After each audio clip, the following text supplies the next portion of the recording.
자, 어제 10차 헌재 심판으로 좀 더 깊숙이 들어가 보겠습니다. 어제 심판정에는 진술 번복으로 논란을 빚고 있는 홍장원 전 차장이 등장했습니다. 증인 중에 유일하게 2차례 참석한 인물이기도 한데요. 홍 전 차장 자신의 진술 번복에 대해서 이런 이야기를 했습니다. 들어보시죠. 제가 22시 53분과 23시 06분에 진술한 내용에 대해서 조금 정정할 필요성을 좀 느끼고 있습니다. 지금 다시 한번 생각해 보니 22시 53분과 23분의 내용이 조금 혼동된 부분이 있어서 정정할 필요가 있다고 말씀드렸던 겁니다. 그 당시 진술한 게 정확하겠습니까? 지금 2달이 지난 시점에서 기억하는 것이 정확하겠습니까? 당시에는 제가 검찰 조사 받을 때 병원에 입원한 상태에서 전화를 받았었고 병상에서 투약한 상태에서 알겠습니다. 예. 네, 홍장원 전 차장 검찰 진술을 통해서 대통령으로부터 싹 다 잡아들여라 이런 전화를 받았고 또 여인영 전 사령관에게 체포조 명단을 들었다 이런 핵심 증언들을 내놨던 인물이기 때문에 이 검찰 조사가 증거로 채택될 정도로 헌재에서 증거로 채택될 정도로 아주 중요한 요소가 됐었는데 어제 지금 홍 전 차장 얘기 들어보면 검찰 조사받을 당시에 본인이 입원 중이었고 상태가 조금 건강 상태가 안 좋았기 때문에 번복할 여지가 있다는 취지로 증언한 것처럼 좀 들리기도 하거든요. 저는 제 홍장원 전 1차장 얘기를 들으면서 말이 안 되는 게 이분이 그 헌재에 나와서 한 얘기를 언론 인터뷰를 통해서 많이 했습니다. 검찰 조사에서 했던 얘기도 언론을 통해서 여러 번 했습니다. 예, 여러 차례 반복했죠. 그렇다면 예. 검찰 조사에서 했던 얘기가 자기가 병원에 입원해서 혼미한 상태에서 해서 문제가 있을 수 있다고 얘기를 했다면 그 이후에는 정상으로 돌아왔을 거 아닙니까? 평상시에도 병원 치료를 받나요? 그게 아니지 않습니까? 그러니까 이분의 거짓말은 뭐냐면 우선적으로 본인이 했던 것들을 교정할 수, 수정할 수 있는 그런 시간이 너무 많았습니다. 근데 만약에 어제 기일이 열리지 않았다고 한다면 국민들은 어떻게 알고 있을까요? 홍장원 차장이 어두운 컴컴한 곳에서 왼손으로 휘갈겨 서서 썼다. 그 얘기를 다 믿을 겁니다. 근데 그때 조태용 원장이 당신은 거기 있지 않았어. 사무실에 있었어. 그 얘기했을 때 본인이 뭐라고 얘기했냐면 CCTV 초단위로 다 공개해라. 내가 AI 기억력이 있는 게 아니다. 알고 보니까 자기가 사무실에 있다는 거잖아요. 그럼 그거를 안 시점이 뒤늦게 한 건가요? 아니면 아까 말 그대로 지금 생각해 보니 그렇다. 그 당시 어제 생각한 건가요? 그게 아니지 않습니까? 본인은 시종일관 조태용 원장을 비판하면서 나는 공토에서 적었다. 그걸 계속 주장을 했고 저는 일종의 장치가 있다고 생각하는 게 뭐냐면 본인이 서서 했다고 하죠.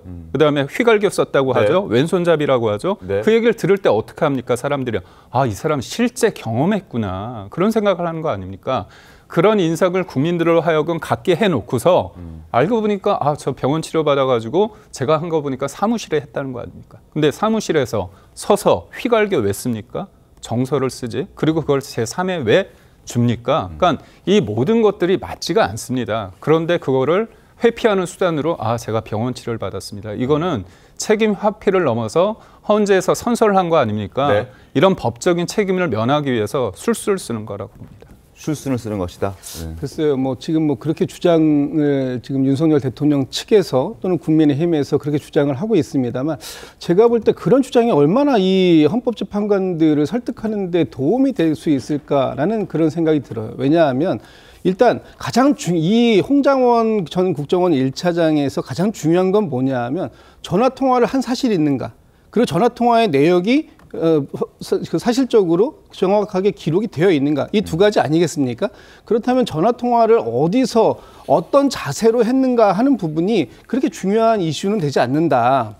어제 국민의힘에서 이 국정원의 CCTV 영상을 어떻게 구했는지 모르겠습니다만 저희가 이제 그 영상을 이제 틀었을 때 홍장원 1차장이 10시 58분경에 국정원의 로비를 들어오면서 전화통화를 하면서 들어옵니다. 그것이 홍장원 1차장이 얘기하는 여인영 방첩사령관과의 전화고 그리고 본인 사무실에 들어가서 11시 6분에 또다시 여인영 방첩사령관하고 통화를 하고 있어요. 그렇다면 그 과정 속에서 이 대통령과의 통화 또 방첩사령관과의 통화 이 사실들은 불변의 사실 아닙니까? 그리고 거기에서 그 명단을 불러줬다라고 하는 것을 또 본인이 적기도 했고 네. 그것을 본인이 적었다고 하는 명단을 또 정서로 적어준 이 보좌관이 또 그 자리에서 그 현장을 목격한 거 아닙니까? 그렇다면 여러 가지 사실관계들이 충분히 증명이 되고 있고 그리고 홍장원 1차장으로부터 나온 그 명단과 지금 방첩사에서 나온 명단, 조지혁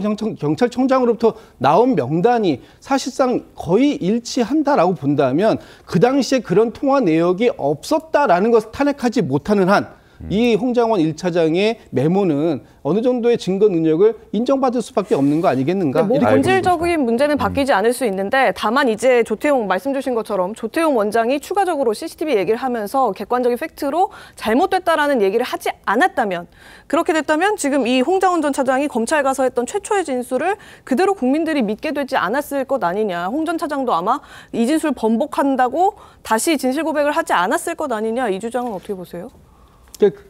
제가 말씀드릴게요. 네. 그 주장이 설령 그 기억에 일시적인 오류가 있다고 해서 과연 그런 사실관계 좀 전에 제가 말씀드렸습니다만 그 사실관계는 그 당시에 모두 다가 다 이 비상계엄이라는 뜻밖의 상황, 아주 긴박한 상황을 맞이해서 예. 일시적으로 기억에 장애가 생길 수 있는 것이죠.